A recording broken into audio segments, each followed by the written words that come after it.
स्वागत है ब्रेक के बाद। और इस वक्त में अब बारी आ गई आज की खास चर्चा की। और आज की खास चर्चा बदले बदले नीतीश कुमार जो हैं, जिस तरह वो बेकाबू हो गए हैं, उसके बाद मांझी धरने पर बैठ गए हैं। बिहार के मुख्यमंत्री नीतीश कुमार उखड़े उखड़े से क्यों हैं? जनसंख्या नियंत्रण पर अपने ऐतिहासिक संबोधन के बाद नीतीश कल पूर्व सीएम और महादलित नेता जीतन राम मांझी पर भी बरस पड़े। सदन में चर्चा हो रही थी तो उन्होंने बिहार के पूर्व मुख्यमंत्री जीतन राम मांझी की ओर इशारा करते हुए कहा कि हमने मूर्खता से इसको सीएम बना दिया, इसको कुछ नहीं आता है। बिहार में जातिगत जनगणना को त्रुटिपूर्ण बताते हुए मांझी सदन में इसे ठीक कराने की अपील कर रहे थे और उनका तर्क था कि त्रुटिपूर्ण सर्वे पर कौन यकीन करेगा। विधानसभा सत्र के आखिरी दिन आज जीतन राम मांझी बीजेपी विधायकों के साथ धरने पर बैठ गए। सत्ता पक्ष और विपक्ष में नीतीश कुमार के बिगड़े बोल को लेकर इस बीच हंगामा जारी है। तो राज्य के बीजेपी अध्यक्ष सम्राट चौधरी का कहना है कि सीएम नीतीश कुमार ने लोकतंत्र को शर्मसार कर दिया है, पूर्व मुख्यमंत्री और दलित नेता का अपमान किया है।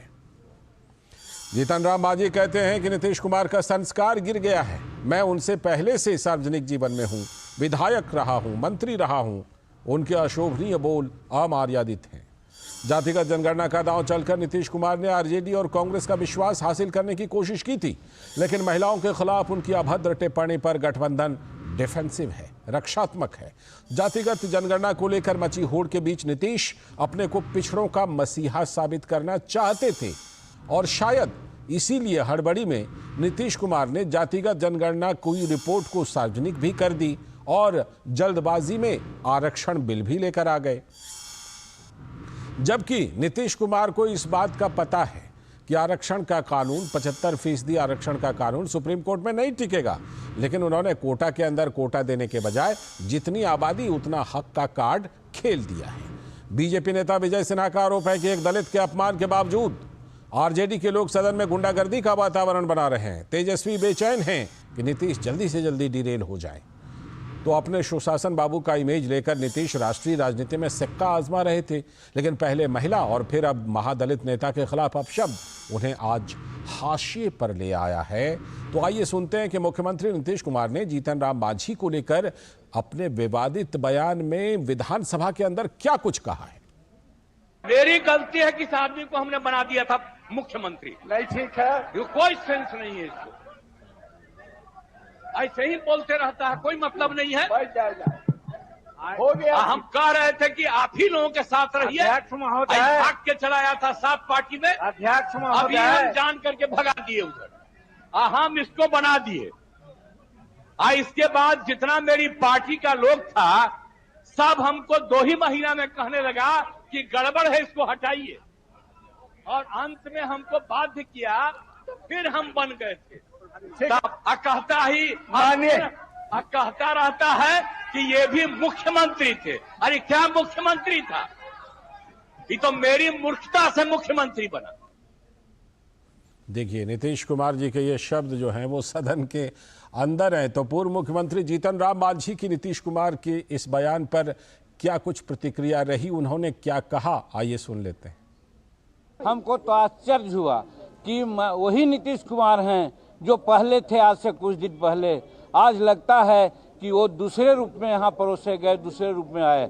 हमको लगता है कहीं न कहीं उनकी दिमाग में कोई कमजोरियां है, इसके चलते वो ऐसा बोल रहे हैं। और बिहार भाजपा के अध्यक्ष सम्राट चौधरी ने भी अमर्यादित बयानों को लेकर नीतीश कुमार की निंदा की। उन्होंने कहा कि नीतीश कुमार बिहार के लोकतंत्र के लिए खतरा है। विधानसभा में, विधान परिषद में जिस तरह देश की महिलाओं को जिस तरह अपमानित करने का काम किया, उसी तरह आज दलित समाज से आने वाले पूर्व मुख्यमंत्री जीतन राम मांझी जी को जिस तरह अपमानित किया, स्पष्ट झलकता है कि इनके मेडिकल जांच की जरूरत है। कोई दूसरा कुछ नहीं झलक रहा है। बिहार के लोकतंत्र के लिए खतरा है नीतीश कुमार की। और आदरणीय नीतीश बाबू से बार बार हम लोग आग्रह कर रहे हैं कि अगर आप बीमार हैं, आराम कीजिए। बिहार के लोकतंत्र को चलाने में बहुत सी कठिनाइयां आगे भी देखने को मिलेगा। तो ये तमाम प्रतिक्रिया और नीतीश कुमार के जिस तरह से बोल बिगड़े हैं और उसके बाद ये प्रतिक्रियाएं आई तो पूरी हलचल है। और इन्हीं हलचलों पर बात करने के लिए हमारे साथ जुड़ रहे हैं हमारे सलाहकार संपादक विनोद मिश्र जी जुड़ गए हैं, साथ में भारतीय जनता पार्टी के प्रवक्ता जयराम विप्लव जी भी जुड़ गए। बहुत बहुत स्वागत। हमने जेडीयू की तरफ से भी जो प्रवक्ता हैं उनको जोड़ा था, लेकिन फिलहाल वो जुड़ नहीं पाए हैं, लेकिन हम कोशिश करेंगे कि अगर वो चर्चा में जुड़ते हैं तो उनकी भी बातें सामने आ जाए। तो चलिए शुरुआत करते हैं इस चर्चा की और विनोद जी के जरिए थोड़ा सा मैं इस चर्चा को पहले विस्तार देता हूं। तो विनोद जी, जिस तरह से कि पहले महिलाओं के खिलाफ अपमान भरी बातें, ऐसी बातें जो हम ना बोल सकते हैं ना सुनवा सकते हैं, फिर महादलित नेता जो पूर्व सीएम हैं, उम्र में बड़े हैं, महादलित समाज से आते हैं, मुख्यमंत्री रह चुके हैं, क्या हो गया है नीतीश कुमार जी को? क्या आखिर नीतीश कुमार जी इतने बेकाबू क्यों हो रहे हैं? क्या मामला है? क्या उनके ऊपर किसी तरह का कोई दबाव है? क्या किसी तरह की कुंठा है? मामला क्या है? आप तो लंबे समय से राजनीति को समझते हैं, तो बताइए आपको क्या लग रहा है कि नीतीश कुमार जी के साथ समस्या क्या है आखिर? लाल जी, मैं आपके इस सवाल को जवाब दूं कि नीतीश कुमार सेल्फ गोल में फंस गए हैं जी। तो ये सेल्फ गोल ही था नीतीश कुमार का कि जब ये देखिए कि महागठबंधन की सरकार बनाने के बाद उनके हर निर्णय को आप देखिए और उसके बाद लगता है कि नीतीश कुमार जिस तरीके से एक संघर्ष करते हुए दिख रहे थे, उस संघर्ष के बीच में नीतीश अपनी जगह बनाने के लिए ये सारी चीज़ें पहल करती रही थी। पहले जातीय गणना के बारे में वो लगातार अपनी कोशिश करते रहे, बाद में उसको सदन में ला के उसको सार्वजनिक भी करने की बात की, और आप जो है उसको 65% उसके आरक्षण को ये देके उन्होंने एक वाहवाही ली है, उन्होंने इसे कोई ऐतिहासिक बनाया है।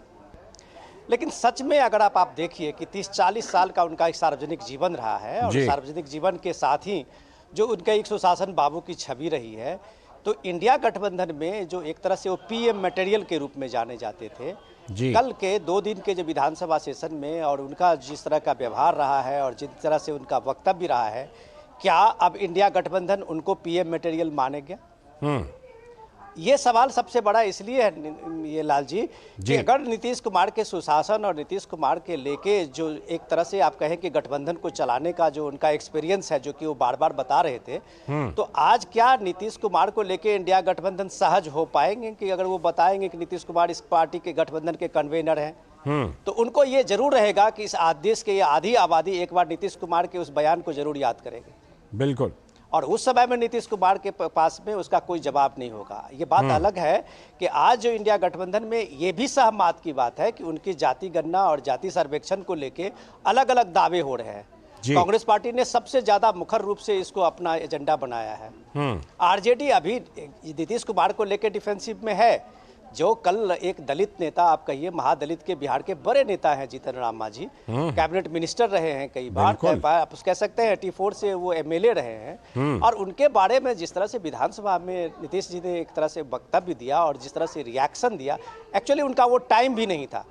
ये बात मांझी बार बार पूछ रहे हैं कि जब पार्लियामेंट सदन के प्रोसीडिंग्स में आप ये बात जरूर देखने की, एक गौर करने की चीज़ होती है कि सदन का नेता भले ही नीतीश कुमार हो, लेकिन जब आप एक सीनियर लीडर को बोलने के लिए टाइम दिया है तो आप उसके बीच में इंटरप्ट करते हैं। तो इसके बीच में जब आप उनके लिए इस तरह का भद्दा और इस तरह का व्यवहार जो आपने एक बात उनके लिए कही है, वो तो डेफिनेटली उस बात को इशू बनाएंगे। अगर आज विधानसभा के पटल पर आप देखिए, आज लास्ट दिन था उनके ये स्पेशल सेशन का, और दिन भर यही से हंगामा हो रहा था, महादलित के अपमान के नाम पे ही हो रहा था। बीजेपी उनके साथ में है, उनके साथ में क्योंकि एनडीए के घटक में अब वो शामिल हैं, तो सारे आरजेडी से लेके और जितने बीजेपी के और बाकी जो विपक्ष के नेता है, बस इसी बात को लेके लड़ाई मची हुई है कि नीतीश कुमार का ये जो एक चरित्र है और व्यवहार है, और नीतीश कुमार जिस राजनीति को करते हुए आ रहे थे, दलित, महादलित, पिछड़ा, अति पिछड़ा, वो एक तरह से बिहार की इस घटना के बाद एक्सपोज हुई है। क्योंकि नीतीश कुमार ने जिस भाषा का प्रयोग किया है,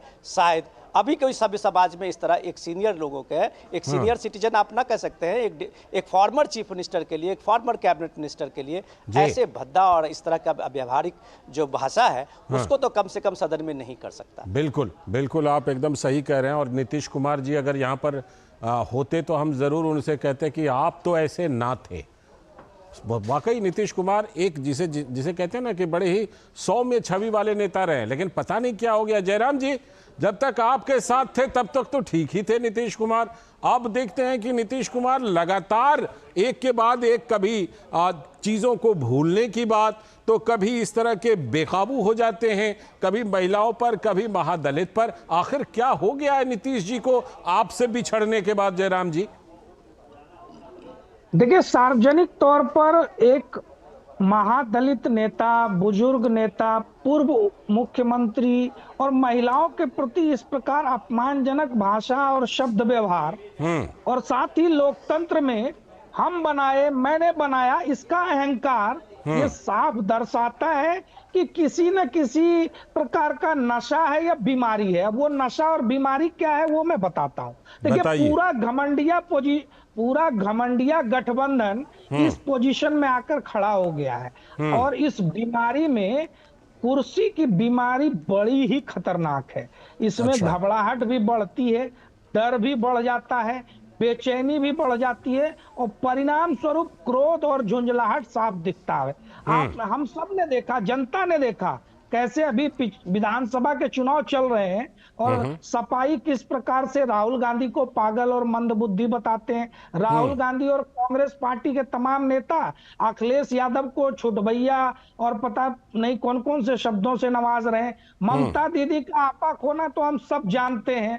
लालू प्रसाद यादव तो घोषित रूप से लाठी घुमावन है, उनकी शैली वही रही है, देंगे एक मुक्का नाच के गिर जाओगे, ये सारी चीजें तो याद है। लेकिन आज नीतीश कुमार जी भुजंग की संगति में गए हैं तो चंदन कुमार भी उन्हीं के रंग में रंग गए। नीतीश कुमार जी अब पूरी तरह से नॉनसेंस कुमार बन गए, कोई सेंस उनका नहीं रह गया है। मेडिकल चेकअप करके आज ये तय करने की आवश्यकता है क्या वो मुख्यमंत्री के पद पर बने रहने योग्य है, फिट है या नहीं, क्योंकि भारत का संविधान भी कहता है अगर कोई मानसिक रूप से बीमार है, दिवालिया हो गया, विक्षिप्त हो गया, उसको किसी महत्वपूर्ण संवैधानिक पद पर रहने का कोई अधिकार नहीं है। और जिस प्रकार की भाषा पूर्व मुख्यमंत्री, उनसे उम्र में बड़े, उनसे राजनीति में पहले आए, सदन पहले पहुंचे, माननीय जीतन राम मांझी के प्रति उन्होंने सदन में जाहिर किया, तो साफ तौर पर जो कथनी और करनी का अंतर है वो दिख गया।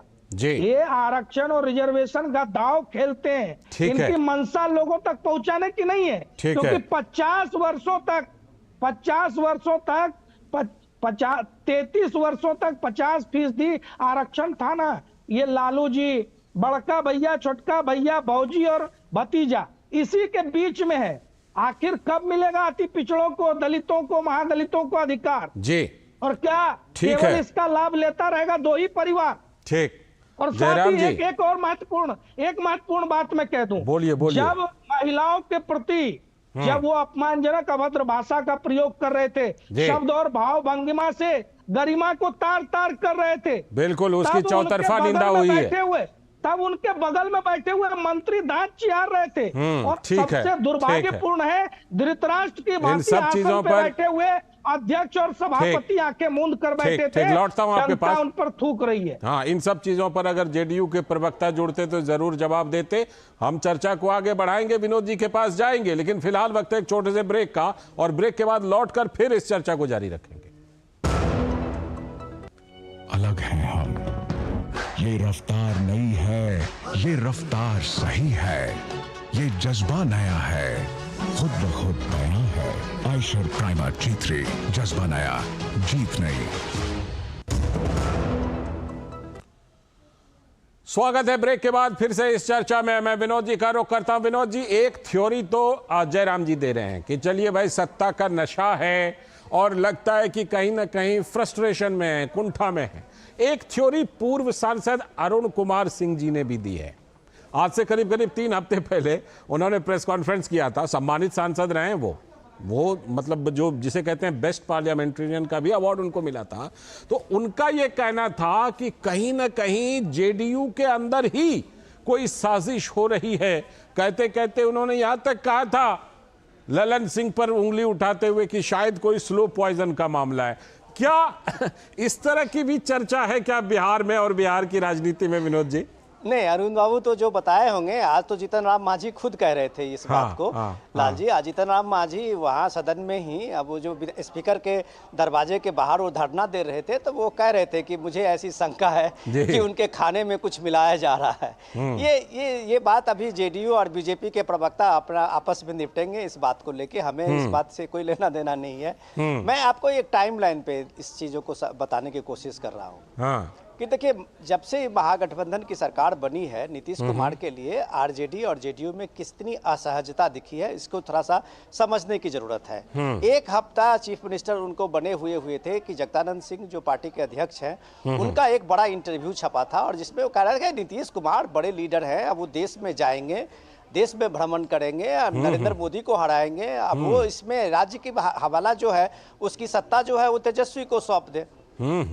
और ये कहते हुए एक तरह से जगदानंद सिंह ने उनको इशारा किया था कि आपका दिन हो गया, अब आप जाइए। नीतीश कुमार उसके बाद कांग्रेस से नजदीकी बढ़ाते हैं और उसके बाद देखिए कि लगातार उनकी सोनिया गांधी से मुलाकात होती है, राहुल से मुलाकात होती है और वो फिर एक महागठबंधन के परिकल्पना में लग जाते हैं। और नीतीश कुमार को आप कह सकते हैं कि ये असाइनमेंट कांग्रेस की तरफ से ही मिली थी। वो लगभग सारे चीफ मिनिस्टर से मिलके आए, सबसे मिलके उन्होंने पटना में एक अधिवेशन भी कराया, लेकिन पटना के बाद उनका मोह भंग हो गया था। आपको याद होगा कि पटना मोह भंग में होने के कारण था कि उनको कन्वेनर बनाने की बात थी, लेकिन वहाँ कांग्रेस पार्टी ने एक तरह से उनको कन्वेनर नहीं बनाने का जो एक अपना उनका इरादा था वो लेके उन्होंने कर्नाटक के लिए सेशन के लिए बोला, बेंगलुरु सम्मेलन हुआ, फिर उसके बाद आप देखिए कि मुंबई में सम्मेलन हुआ, लेकिन नीतीश कुमार कहीं नहीं आए फ्रंट में। तो नीतीश कुमार को लग रहा था कि हमको कहीं ना कहीं से कांग्रेस ने एक तरह से धोखा दिया है जी। अब जब ये 5 राज्यों के चुनाव आए हैं तो फिर वो अपनी भूमिका तलाशने लगे थे नीतीश कुमार।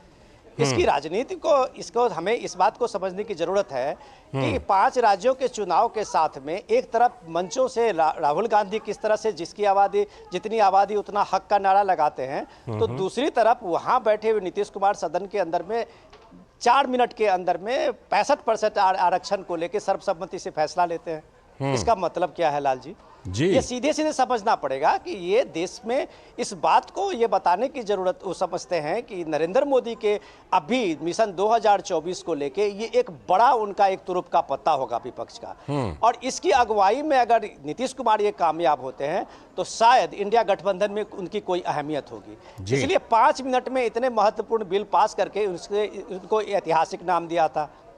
लेकिन जो जानकार हैं वो जरूर पूछेंगे, अगर बिहार के 35% गरीब लोगों के लिए सिर्फ आरक्षण ही उनका एक रास्ता है जीवन का, तो कम से कम आप अगर कोटे के अंदर में कोटा करते, जो उस जाति में गरीब लोग हैं उसको कोटा में आप एक सर्टेन कोटा बनाते तो शायद उनका कुछ भला भी होता। लेकिन आप जब भी आपने उसको 75% किया तो आपको मालूम था कि ये कहीं भी कानूनी रूप से आप इसको सुप्रीम कोर्ट में इसको जायज नहीं ठहरा सकते। ठीक है, बिल्कुल। जयराम जी, जो अभी विनोद जी जहां पर अपनी बात खत्म कर रहे हैं, मैं वहां से आपके साथ शुरू कर रहा हूं कि वहाँ जब इस तरह के आरक्षण की सीमा को बढ़ाने की बात आई तो उसमें जाहिर सी बात है कि वहाँ जो बिहार बीजेपी है उसने भी उसमें साथ दिया।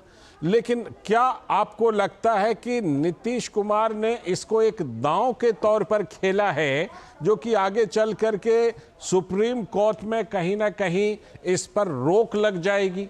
जयराम जी, इससे पहले भी 2 राज्यों में आरक्षण बढ़ा करके प्रस्तुत हो चुका है। वहां भाजपा की सरकारें रही, कर्नाटक में और महाराष्ट्र में, और बाकी चीजें वो कानूनी दाव पेच में प्रक्रिया में अभी तक फंसी हुई है, अभी तक मिला नहीं है वो आरक्षण। तो आज सवाल मेरा ये है नीतीश कुमार जी से। देखिए, अंबेडकर जी की बात मुझे याद आती है। उन्होंने कहा था कि संविधान अगर अच्छे हाथों में होगा तो अच्छा परिणाम आएगा, बुरे हाथों में होगा तो बुरा परिणाम। 50 से बढ़कर 65 हो गया, लेकिन जब तक 50 था उन 33 वर्षों में लालू प्रसाद यादव और नीतीश कुमार जी ही मुख्यमंत्री रहे हैं, कुछ समय को छोड़ करके। और उन 35 वर्षों का जो इतिहास है उन्हीं के द्वारा प्रस्तुत आर्थिक सामाजिक सर्वेक्षण क्या कहता है कि गरीब हैं SC ST 42%, ईबीसी और ओबीसी 33%, और यहाँ तक कि जो सवर्ण है वो भी 24% गरीब हो गए। शिक्षा का स्तर देख लीजिए, 8वीं और 10वीं के शिक्षा का स्तर केवल 14% है। 12वीं का 10% से नीचे है और ग्रेजुएट लोगों की संख्या 7% से नीचे है। सरकारी नौकरी में 1% जनसंख्या, प्राइवेट में 1% और 67% लोग बिना काम के हैं, मतलब जिनके पास कोई भी काम नहीं है। ये तो इनके 33 वर्षों के शासन का परिणाम है। तो आज अगर कुछ बढ़ा भी दिया और गलत हाथों में शासन है तो ये नीतियों का क्रियान्वयन उसी प्रकार करते रहेंगे तो आखिर पिछड़ों, अति पिछड़ों, दलितों, महादलितों को अधिकार कहां से मिलेगा। और आज सवाल ये है कि इनका नारा तो बड़ा जोरदार है, ये चिल्लाते हैं जिनकी जितनी संख्या बढ़ी उनकी उतनी हिस्सेदारी। तो वर्तमान में उसका उदाहरण प्रस्तुत कीजिए। अति पिछड़ा को नीतीश कुमार इस्तीफा देकर मुख्यमंत्री बनाए और तेजस्वी इस्तीफा देकर किसी मुस्लिम या दलित को उप मुख्यमंत्री बनाए, दो उप मुख्यमंत्री बनाए। और भाजपा ने तो पीछे जब हमारी सरकार थी 2 अति पिछड़ा वर्ग के उप मुख्यमंत्री बना करके प्रमाण किया है समाज के अंदर कि सबको आगे बढ़ाने में लगे हुए हैं, सबका साथ सबका विकास। ठीक, यानी कि जयराम जी ऐसा लगता है कि चाहे आने वाला लोकसभा चुनाव हो या बिहार का विधानसभा चुनाव आने वाला हो, आप लोगों के हाथ में नीतीश जी ने बड़े बड़े मुद्दे थमा दिए हैं। जो मुद्दे आप जिक्र कर रहे हैं वो भी महिलाओं के खिलाफ अपमान वाले शब्द भी और महादलितों के खिलाफ भी अपमान वाले शब्द कह करके। बहुत बहुत शुक्रिया जुड़ने के लिए जयराम जी आपका इस चर्चा में, और विनोद जी आपका भी इस चर्चा में जुड़ने के लिए। हमारी कोशिश तो थी कि जनता दल यूनाइटेड की तरफ से भी प्रवक्ता जुड़ें और वो अपनी बात को रखें, और हमने पूरी कोशिश की कि वो जुड़ें, लेकिन वो नहीं जुड़ पाए। आगे कोशिश करेंगे, कभी चर्चा करेंगे तो उनका भी पक्ष हम जरूर लें। फिलहाल वक्त है एक ब्रेक का, और ब्रेक के बाद जब लौटेंगे